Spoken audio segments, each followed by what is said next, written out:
Rádio Rio de Janeiro, a emissora da Fraternidade, passa a apresentar Luz na Penumbra, programa que leva ao seu coração a mensagem da doutrina espírita.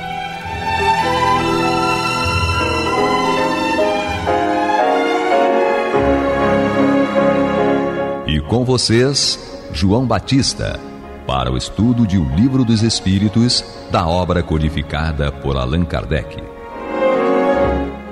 Papai do Céu nos guarde, nos abençoe. Louvado seja nosso Senhor Jesus Cristo, e que possamos fazer do tempo essa dádiva que a todos nós é dada de maneira igual, um recurso a mais, para que a nossa caminhada seja cada dia mais firme e consistente na conquista dos valores morais que nos levarão à verdadeira felicidade. Hoje vamos encerrar o tópico livre-arbítrio, contido no capítulo 10 do livro 3º, Lei de Liberdade. Lembrando aos nossos irmãos que nós estamos fazendo o estudo do Livro dos Espíritos na tradução de Evandro Noleto Bezerra, de 2007. Temos aqui para gravar conosco, para falar conosco, temos a nossa Angélica Lopes. Oi, que seja o estudo a ferramenta de libertação e de progresso nosso. E Astênio. Cada dia é uma página nova no livro da nossa vida. Então, hoje, eu sei que semana passada, como eles disse, foi Ladies First, as damas foram primeiro. Hoje, The Gentlemen are First. Ou seja, os cavalheiros vão começar. Então, pergunta para Astênio. A aberração das faculdades tira ao homem o livre-arbítrio? Kardec, muito detalhista, né? Querendo saber até que ponto o homem não responderia pelas suas próprias ações, fez essa pergunta, e os espíritos deram uma resposta também um pouquinho longa. E eles dizem assim: aquele cuja inteligência é perturbada por uma causa qualquer não é mais senhor do seu pensamento, né? Eles haviam informado anteriormente que a liberdade de agir está relacionada à liberdade de pensar. Aquele que não está podendo pensar já não é tão responsável mais, né? E desde então já não tem liberdade. Mas por não ter liberdade, será que não tem responsabilidade? Vamos ver. Essa aberração constitui muitas vezes uma punição para o espírito que em outra existência tenha sido fútil e orgulhoso, ou possa ter utilizado mal suas faculdades. Então a gente já verifica que a própria aberração já é uma consequência do mau uso do livre-arbítrio em existências anteriores. Esse espírito poderá renascer no corpo de um idiota, como o déspota no corpo de um escravo, e o mal rico no de um mendigo. Mas o espírito sofre por efeito desse constrangimento, do qual tem perfeita consciência. É aí que está a ação da matéria. Então os espíritos estão dizendo aqui que mesmo aquele que sofre momentaneamente, né, um desarranjo, um destrambelhamento das faculdades mentais, mesmo esse espírito que esteja nesse corpo, ele de algum modo tem consciência de que ele está nessa situação, ele gostaria de ser livre, ele gostaria de manifestar livremente a sua vontade, entretanto ele está usando um instrumento que não permite, né? Então isso que eles nos falam aqui no final, mas o espírito sofre por efeito desse constrangimento, então ele tem consciência do constrangimento, do qual tem perfeita consciência. E aí é que está a ação da matéria. Acho que de maneira geral, a gente conclui que, não obstante a aberração das faculdades tire ao homem o livre-arbítrio, se ele praticar algum ato, né, contrário às leis naturais, nessa condição, né, com problemas mentais, ainda assim ele tem alguma responsabilidade, porque ele mesmo foi culpado de se encontrar na situação em que ele se encontra. Então, já que se encontra nessa situação por culpa dele, ele não pode ser liberado de toda e qualquer responsabilidade do mal que ele pratique nessa situação. Angélica. Sim. Aqui eu começo com a palavra punição. Punição é uma palavra poética, que é o que nós vivemos. A gente acredita, sempre acreditou, em ser punido, em ir para o céu e ir para o inferno. Entende? Então a gente passa, cada erro está carregando uma punição. E o Espiritismo em si, a doutrina vem mostrar que nós estamos vivendo, ou pelo menos aprendendo a viver, uma era de amor. Então, amor não exige punição, exige correção, aprendizado. E quando a gente vem com essas aberrações, com corpos privados, né, de algumas funções, tanto intelectual até mesmo físico, né? A gente vê as grandes deficiências físicas, mentais, genéticas e etc. Estas deficiências também já foram feitas pelo próprio espírito. Então é da responsabilidade dele. Ele escolheu ali também, ao encarnar, vindo nestes corpos preparados para a sua evolução, ele fez a escolha, ele exerceu o seu livre-arbítrio. Então, em toda e qualquer situação, nós somos responsáveis por tudo de bom e de ruim. É a partir do momento que a gente começar a entender esta máxima, a gente vai mudar naturalmente a nossa linha de raciocínio e de comportamento, procurando fazer coisas mais construtivas e não visando apenas o momento atual.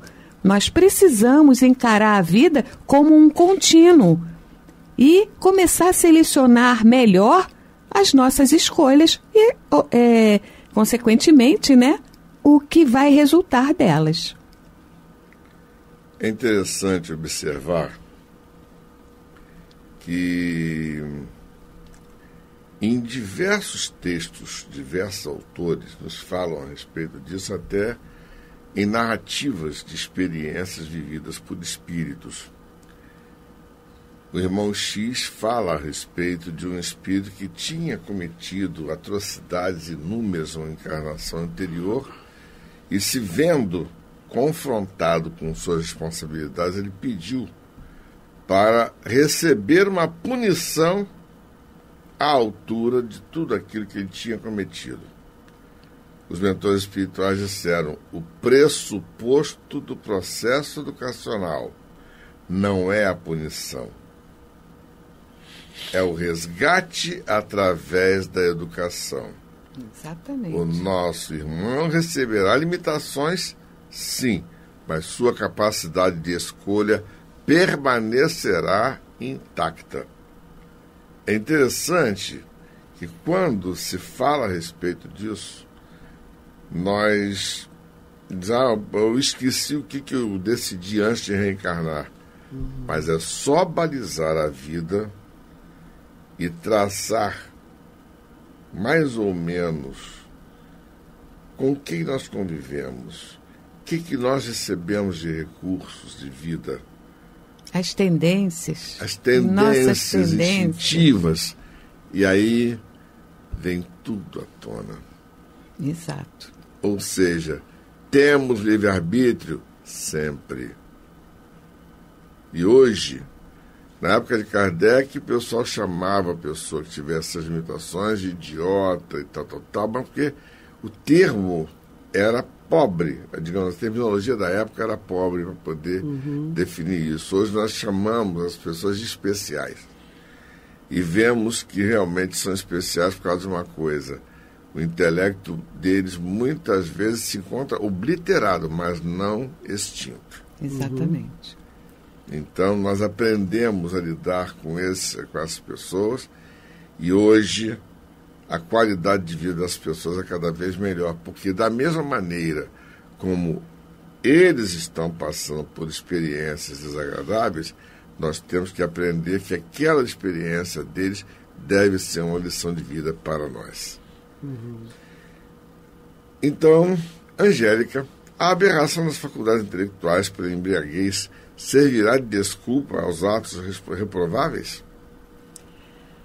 Bom, não, porque foi voluntariamente que o ébrio se privou de sua razão para satisfazer as paixões brutais. Em vez de uma falta, comete duas. E aqui ela dá um esclarecimento maior também com relação a essa questão das nossas escolhas, né? Nós tendemos, né, a não compreender certas opções que temos. Ah, que isso? Não vou deixar, vou à festa e não vou beber? Vou à festa e não vou comer? Gente, não se está proibindo nada. Apenas está se pedindo para que a gente pense na dosagem do que nós estamos fazendo conosco mesmo, como estamos trabalhando e cuidando do nosso corpo, e nisso envolve o excesso de álcool, priva os nossos sentidos, né? Ele como é que se diz? Aniquila um pouco a ação do nosso cérebro em termos de equilíbrio, em termos de decisões rápidas, né, reflexos. Então, a responsabilidade é nossa. Não pode dizer que estava alcoolizado e por isso não tenho culpa. Nós temos responsabilidade. Vamos começar a pensar nesses vocabulários. Culpa, punição, responsabilidade. Nós somos a causa. Tudo está em nós. Então, se a gente consegue se modificar, e daí o apelo que a espiritualidade tem com a gente com relação à reforma íntima, ou seja, você se conhecer, saber das suas tendências e procurar, não de um dia para o outro, porque isso não existe, não se muda e não se reforma nada de um dia para o outro, exige uma dose grande de sacrifício, uma dose grande de sofrimento, como foi dito aqui no encontro passado, para a mudança. Mas ela é necessária. Ela é muito necessária. Porque senão a gente vai estar sempre repetindo comportamentos. E comportamentos repetidos geram os vícios. Astênio. É muito interessante, até porque essa questão, ela deve ter inspirado o Código Penal brasileiro, que é mesmo nessa linha, né? Porque aqui indaga-se a aberração das faculdades intelectuais pela embriaguez servirá de desculpa aos atos reprováveis. Também a lei penal brasileira, ela estabelece que se a embriaguez foi involuntária, por exemplo, alguém por acidente caiu dentro de um tonel de bebida alcoólica, né? E a partir daí ela comete alguns desatinos porque está embriagada, ela está liberada, porque não foi voluntária. Os Espíritos falam exatamente aqui. Se a embriaguez é voluntária, a pessoa é responsável, né? E eles terminam a resposta dizendo que ao invés de uma infração, a pessoa comete duas infrações, né? Também o Código Penal é nessa mesma linha, né? Porque se a pessoa, por exemplo, se embebeda para poder ter coragem de praticar determinado crime, a pena dela é aumentada, né? Então está inspirado exatamente na posição dos espíritos. Uhum. Ou seja, nós chegamos à conclusão de que as leis divinas também nos balizam no cotidiano, né? Sim, com certeza. Bom, vamos ouvir a nossa vinheta. Você está ouvindo pela Rádio Rio de Janeiro o programa Luz na Penumbra, com estudo de O Livro dos Espíritos, na apresentação de João Batista.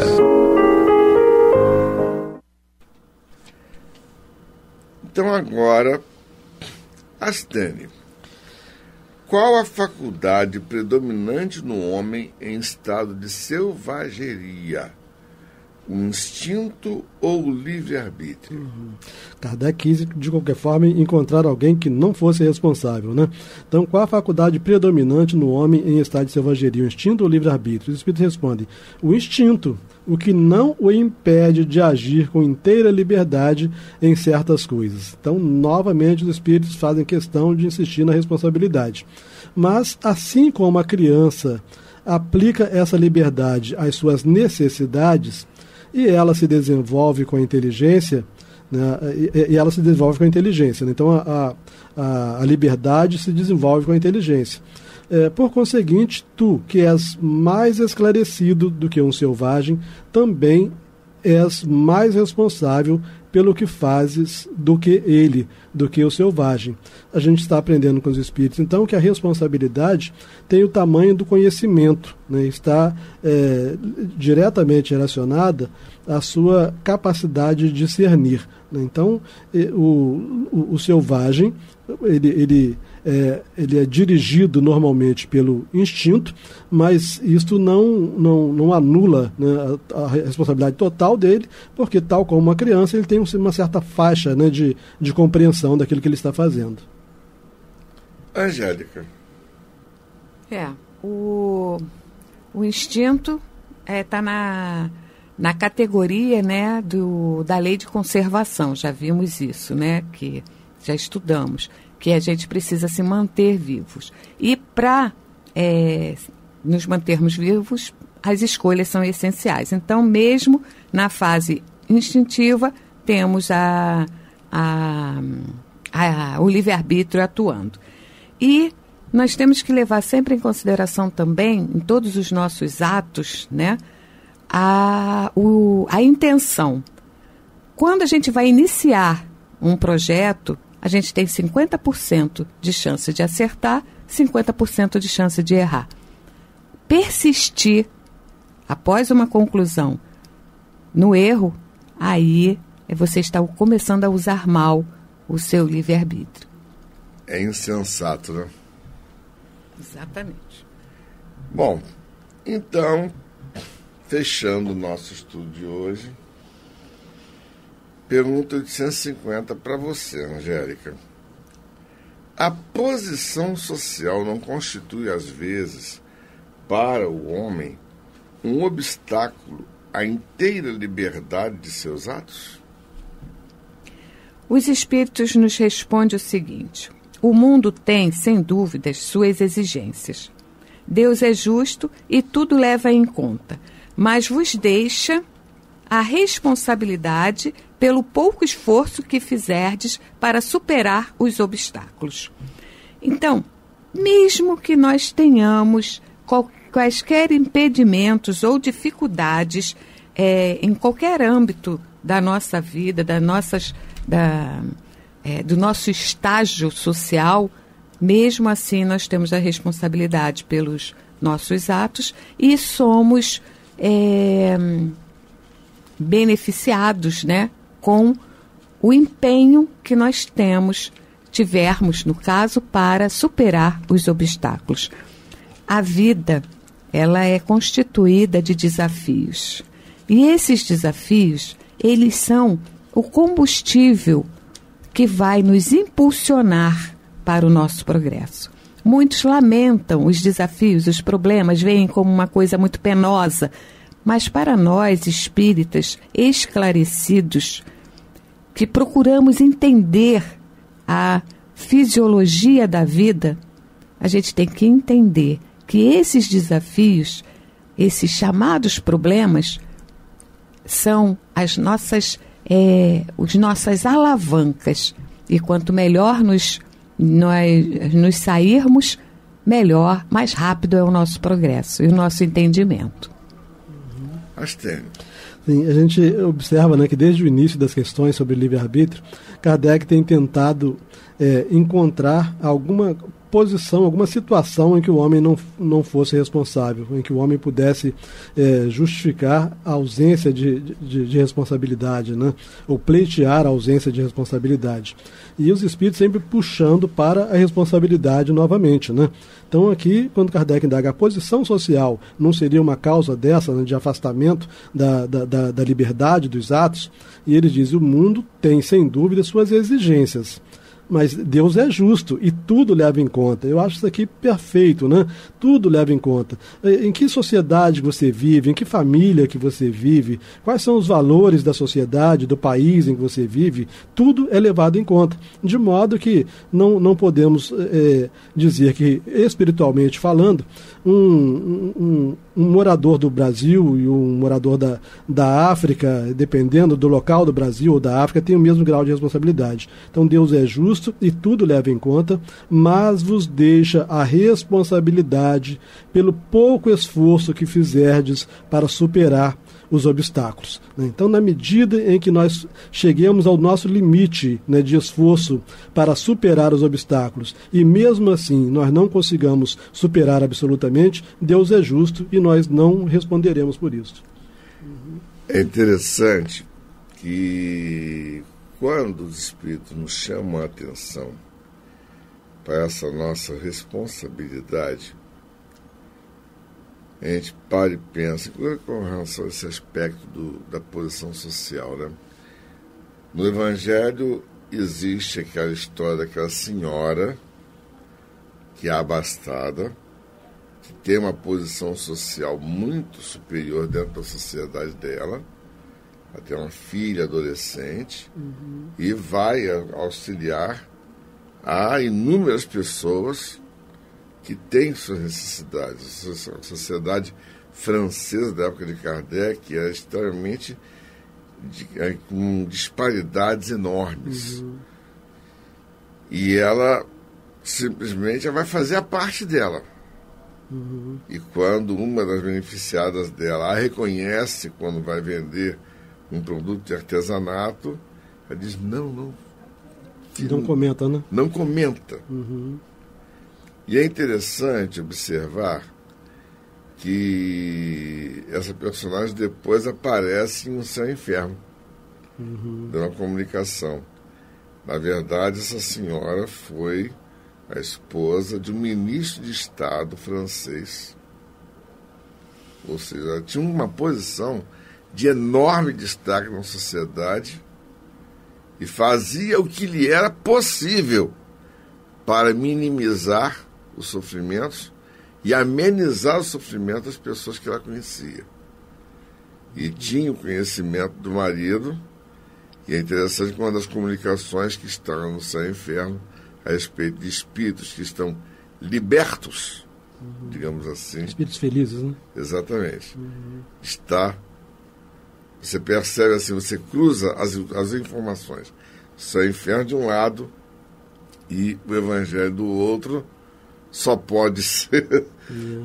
E é interessante que é uma mulher que desencarnou ainda muito jovem para os nossos padrões, porque ela desencarna antes dos 40 anos. Nossa! É impressionante. Mas deixou a marca dela. Ou seja, se naquela época, com as disparidades tão marcantes, já havia uma pessoa com a capacidade de doação, é interessante aquilo que você falou no início do estudo da semana passada, em que você falou da regra áurea de Jesus.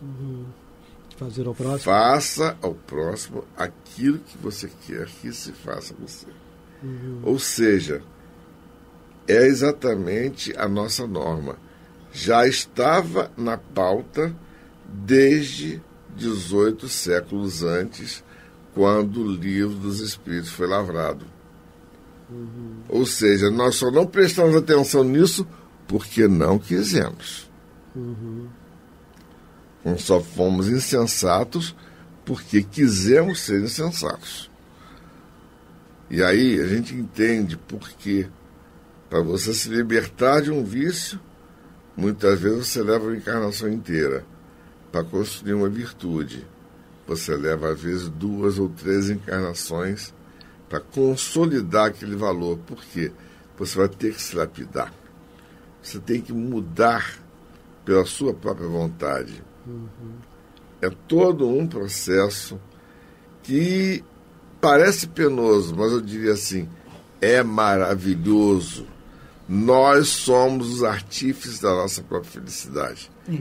Papai do Céu nos guarde, nos abençoe, hoje, agora e para todo sempre.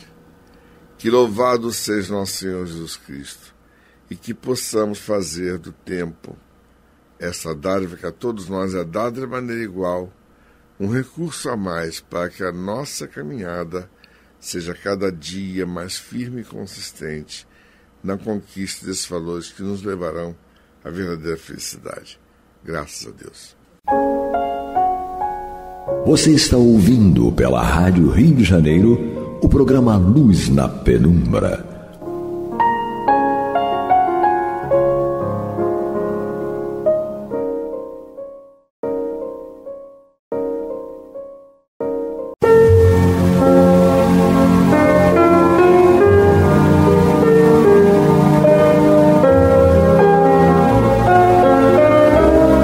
A Rádio Rio de Janeiro está levando ao seu lar e ao seu coração a mensagem consoladora da doutrina espírita, através do programa Luz na Penumbra.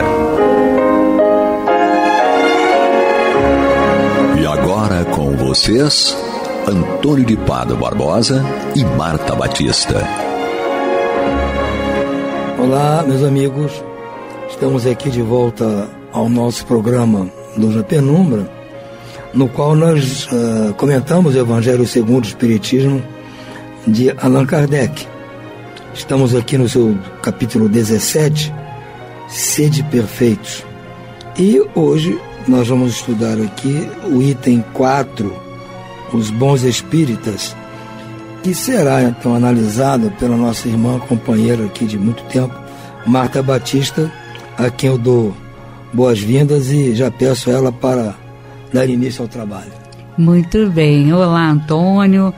Olá, Alex. Olá, amigos ouvintes. Vamos, então, estudar esse item 4, que tem como tema os bons espíritas, e vamos começar a retirar das informações trazidas por Kardec o sumo para que a gente tenha um bom roteiro, né, dentro da nossa escalada evolutiva.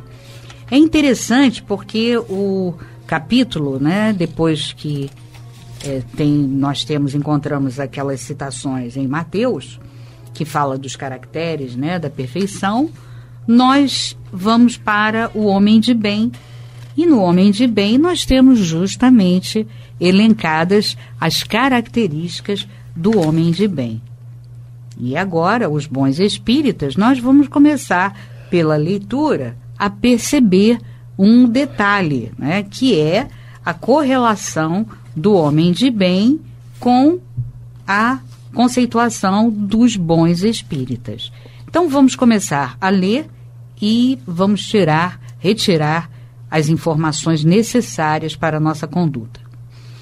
O espiritismo, bem compreendido, mas principalmente bem sentido, forçosamente conduz aos resultados acima mencionados, que caracterizam o verdadeiro espírita, assim como o verdadeiro cristão, porquanto um e outro agem da mesma forma.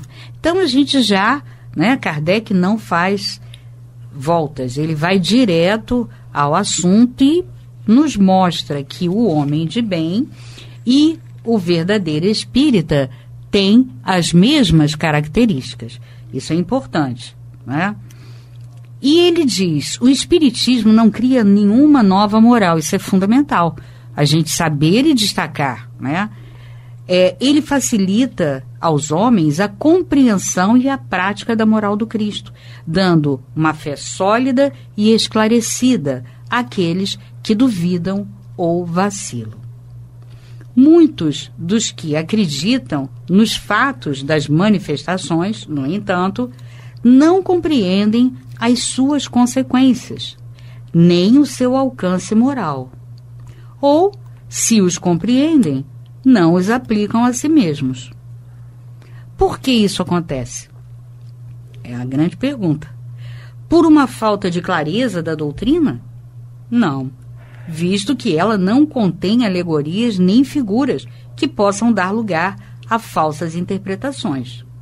A clareza é a sua própria essência, é o que lhe dá poder, porque ela vai direto à inteligência. Quer dizer, então, através da proposta da doutrina, que é a fé raciocinada, e por ela estar totalmente despojada do que as informações espirituais do passado continham, né? Ela não tem mais alegorias, não tem nada que dificulte a nossa compreensão, né? Não existe ruído nessa compreensão.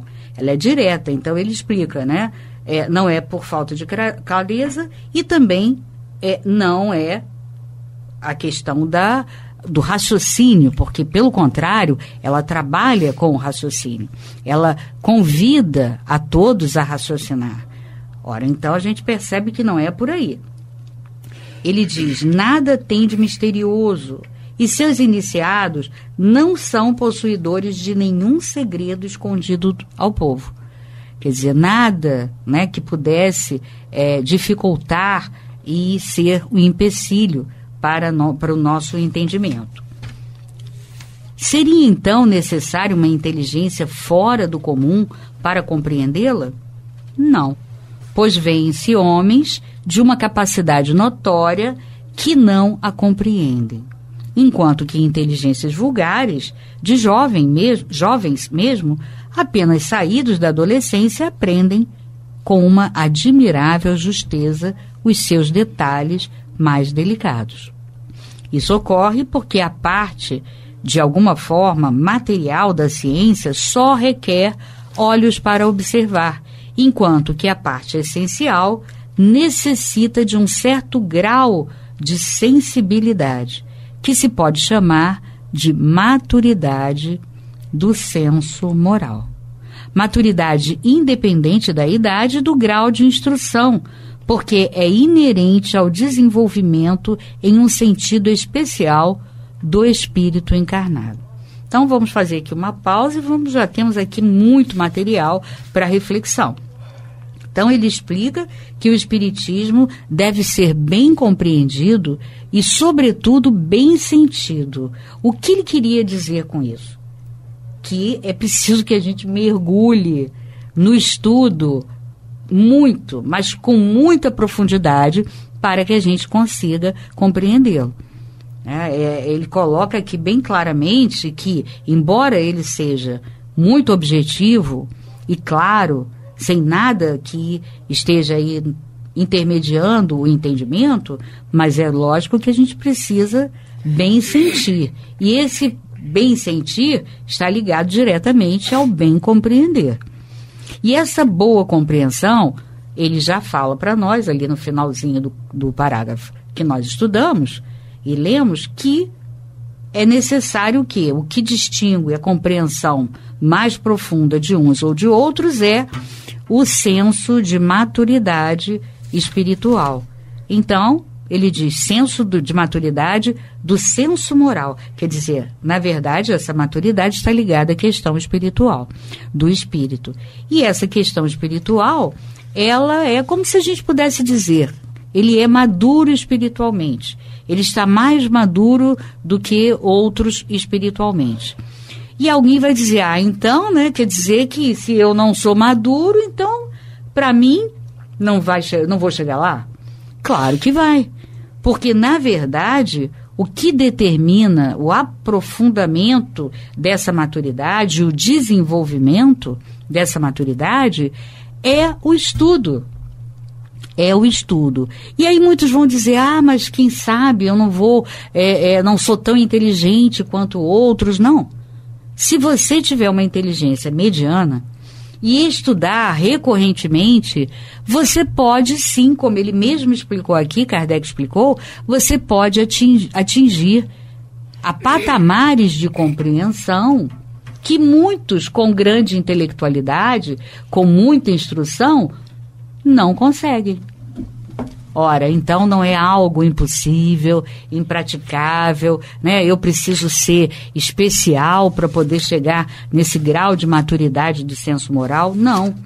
Para você chegar nesse grau, qualquer um pode chegar e acelerar esse grau de maturidade do senso moral, desde que você estude com afinco, com perseverança, como Kardec nos diz lá na introdução do item 8 de O Livro dos Espíritos. Você tem um roteiro ali de como estudar de forma a conseguir a compreensão necessária. Então, você vai atender a primeira frase que Kardec nos apresenta, que é o espiritismo bem compreendido e bem sentido. Muito bem. Então, a gente verifica, né, que o homem de bem, retomando aqui para a gente entender bem, o homem de bem é aquele que segue e cumpre a lei de justiça, amor e caridade. E, em todas as circunstâncias, quando ele cumpre essa lei, a caridade é o guia.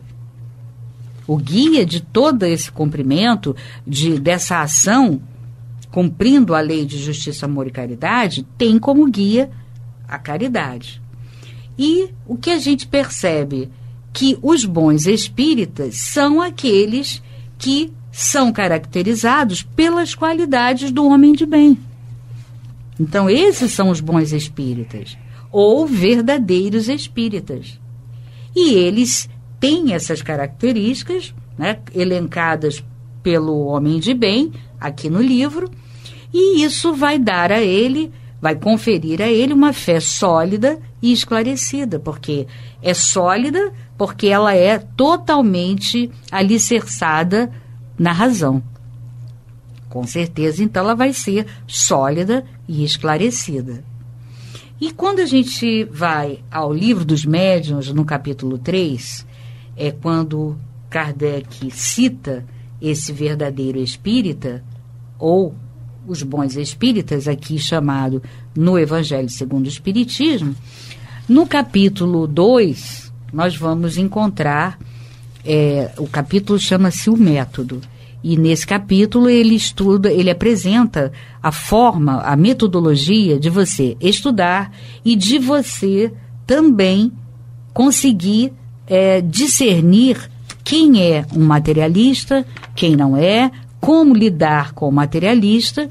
E ele, embora já diga logo que o Espiritismo não faz proselitismo, mas ao mesmo tempo ele diz que, claro, quando você se encontra num segmento filosófico, evidente que você deseja que outros também se encontrem. E aí, com este sentimento, muitas vezes a pessoa quer apresentar a doutrina espírita para aqueles que conhecem e aqueles a quem você nutre sentimento de amor. E ele diz, embora a gente não possa fazer proselitismo, porque não é essa a proposta da doutrina, porque se nós sabemos que os espíritos têm graus de maturidade, então por que você vai tentar convencer alguém que, de repente, esse espírito não tem maturidade ainda para entender as transcendências? Então você tem que esperar que a pessoa peça, que a pessoa realmente necessite essa compreensão maior. E aqui, nesse item 28, no terceiro subitem, ele diz: os que não se contentam, ele divide, né? Ele faz uma divisão didática: espíritas experimentadores, espíritas imperfeitos, que é a grande maior parte de nós, e depois ele, no terceiro item, ele fala sobre os verdadeiros espíritas ou bons espíritas. E nos fala: os que não se contentam em admirar apenas a moral espírita, mas a praticam e aceitam todas as suas consequências. Convictos de que a existência terrena é uma prova passageira, tratam de aproveitar todos os seus breves instantes para avançar na senda do progresso, única que pode elevá-los de posição no mundo dos espíritos, esforçando-se para fazer o bem e reprimir as suas más tendências. Sua amizade é sempre segura porque a sua firmeza de convicção os afasta de todo mau pensamento. A caridade é sempre a sua regra de conduta. São esses os verdadeiros espíritas, ou melhor, os espíritas cristãos. Então ele responde a tudo, né? Ele nos mostra nesse item no Evangelho, intitulado Bons Espíritas, que os bons espíritas, ou verdadeiros espíritas, ou os espíritas cristãos, são aqueles cujas características estão elencadas no item anterior do Evangelho, que é o homem de bem. E ele nos mostra que a amizade com uma pessoa dessa é sempre segura, porque, primeiro, o que norteia a sua conduta é sempre a caridade, e também a sua firmeza de convicção. Lógico, essa pessoa, com certeza, vai ser sempre uma boa companhia, uma boa e segura amizade. E ele diz, a caridade é sempre a sua regra de conduta. Ora, uma pessoa que tem como regra de conduta a caridade, essa pessoa, claro, vai ser sempre amorosa, vai ser indulgente, vai ser benevolente, todos aquelas virtudes correlatas, né, que são desdobramentos que vão convergir para a caridade. Ora, então a gente vai começando a perceber que o homem de bem, os bons ou verdadeiros espíritas e o verdadeiro cristão são a mesma pessoa. São aqueles para sintetizar, aqueles cujas características foram elencadas ali, né, são a reunião de várias virtudes, que Kardec deixa claro que não estão ali todas elas, mas que aquelas já são suficientes para fazer daquela pessoa um homem de bem, e que a regra de conduta é baseada, alicerçada na caridade. Então a gente observa isso. E ele segue dizendo, essa maturidade do senso moral, a gente já falou um pouquinho, mas é sempre bom relembrar, porque tudo está determinado por essa gradação, ou seja, por essa maturidade do senso moral. E nós já vimos que ninguém nasce com a maturidade do senso moral pronta. Puxa vida, eu não, né? Eu estou vendo aí sim espíritos maravilhosos que nos ditam textos incríveis, são espíritos ou encarnados que nos falam coisas tão boas, palestras tão maravilhosas. Eles têm essa condição, eu não, porque eu não nasci com isso. E a gente já viu que não existe esse empecilho, porque para conquistar uma maturidade do senso moral, basta que você estude de forma perseverante e séria a doutrina. Aí você vai o quê? A cada ano você vai melhor bem compreender e melhor bem sentir. Então não tem dúvida, não tem erro, não tem mistério, é só isso, né? De forma séria e perseverante. Vai lá no item 8 do Livro dos Espíritos, da introdução, que você vai ver perfeitamente isso. E ele segue, em algumas pessoas os laços da matéria são ainda muito fortes para permitir ao espírito desligar-se das coisas da terra. Aí muitos perguntam, pois é, tá vendo, eu não consigo. Claro, todos nós temos dificuldade, porque o grau da humanidade terrestre é de predominância da matéria sobre o espírito. Então é evidente, nós temos sim muita dificuldade de nos desapegarmos das coisas e dos conceitos, né, que são elencados aqui na Terra. Porém, isso é uma construção. E a construção determina o quê? Arregaçar mangas e trabalhar em direção a esse exercício.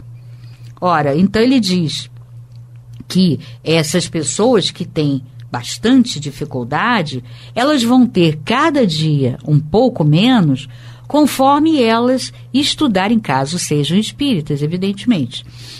Caso elas estudem com perseverança.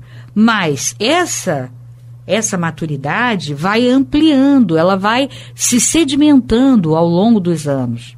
E ela vai se construindo. Então, cada dia que passa, você vai ter um apego cada vez menor. Ah, mas eu não percebo. Mas a gente não percebe, não. É muito imperceptível, porém está acontecendo.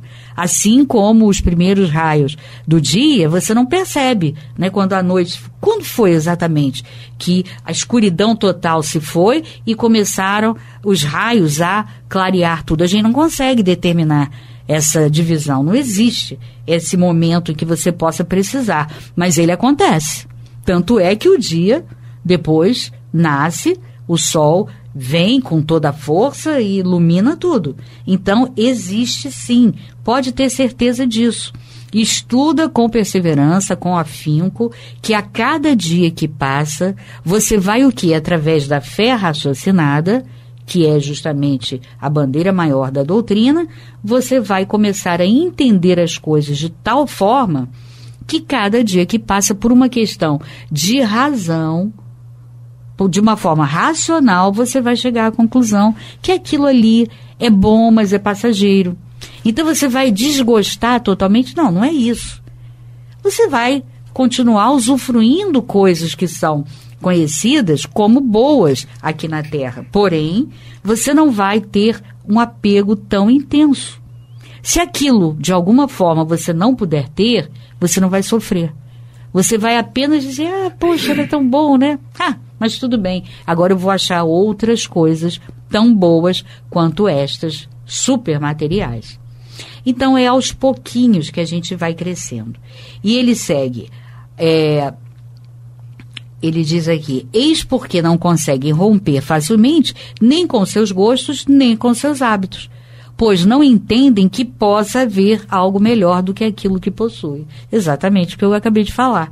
Mas à medida que você vai estudando e vai bem compreendendo mais e bem sentindo mais a doutrina, você vai descobrindo que sim, existem coisas que hoje, 20 anos depois, 15 anos depois de você adentrar a doutrina espírita, você descobriu que você antes não passava sem aquilo e agora você nem liga. Pelo contrário, é uma coisa até que você nem curte mais. Então, isso é desapego. Quantos anos se passaram? Muitos. Não importa. Nós não temos tempo determinado para evoluir. É o que for necessário. O importante é progredir o tempo todo. E ele segue, a crença nos espíritos é para elas um simples fato, que nada ou pouco modifica suas tendências instintivas. Em uma palavra, elas só veem um raio de luz insuficiente para conduzi-las e dar-lhes uma aspiração profunda, capaz de vencer suas inclinações. Então é o que ele diz. Não é falta de clareza da doutrina, não é por uma questão de você não ser inteligente o suficiente, não, porque às vezes você se depara com uma pessoa que tem N cursos, né, de graduação, pós-graduação, uma pessoa realmente intelectualizada, mas é a questão da maturidade do senso moral, que não foi desenvolvido ainda o suficiente ao longo das encarnações. Se você optou pela doutrina espírita e a conheceu, parabéns para você, não perca essa oportunidade, porque é uma forma muito mais fácil e clara de você conseguir desenvolver esse senso de maturidade, essa maturidade do senso moral. Então não percamos tempo. E ele diz, ligam-se mais aos fenômenos do que à moral. É o espírita imperfeito, que a gente viu no Livro dos Médiuns. Vale a pena estudar esse capítulo, o método, primeira parte, segundo capítulo de O Livro dos Médiuns.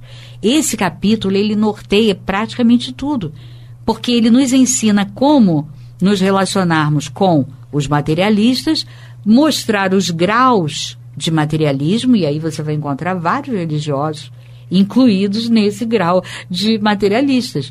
E vai também nos ensinar como estudar. E é muito importante, porque a maioria não sabe que você precisa estudar todas as obras em conjunto. Você não pode chegar e dizer assim, eu só falo do Evangelho e não digo sobre outra obra. Não existe isso. Está lá escrito em um método. E também não existe você não estudar a revista espírita que está lá. Ele elenca todas as obras. Como não havia ainda o Evangelho, quando ele escreveu o Livro dos Médiuns, ele mostra o quê? Livro dos Espíritos, que é o Espiritismo, e Revista Espírita. Então, Revista Espírita é a obra básica. E nós precisamos entender isso. Segue então aqui. Podem aos espíritos, para iniciá-las incessantemente em novos mistérios, sem se perguntarem se já são dignas de penetrar os segredos do Criador. Tais pessoas são os espíritos imperfeitos, como a gente falou, né? Está lá no Livro dos Médiuns. Alguns dos quais ficam pelo meio do caminho ou se afastam dos seus irmãos de crença, porque recuam diante da obrigação de se reformarem, ou então reservam suas simpatias para aqueles que partilham suas fraquezas ou suas prevenções. Entretanto, a aceitação do princípio da doutrina é um primeiro passo, que lhes tornará mais fácil o segundo em uma outra existência. A gente só precisa ficar atento nessa questão, já que ele está falando da categoria de espíritas, que a gente nunca seja os espíritas exaltados. Com essa frase, vamos encerrando então o nosso programa de hoje, desejando a todos vocês muita paz. Muita paz.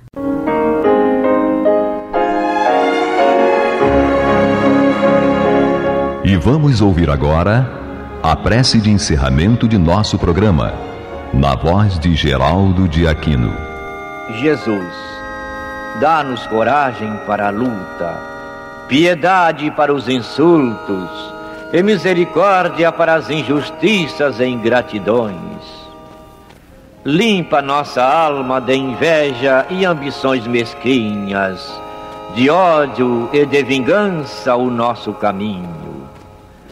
E que dentro em pouco, ao recolher-nos de novo ao calor do nosso leito, para que o sono nos dê a paz e o esquecimento das tristezas humanas, possamos sentir, Senhor, no mais íntimo de nosso ser, a doçura indefinível do Teu amor e a grandeza incomparável da Tua divina presença. Que assim seja.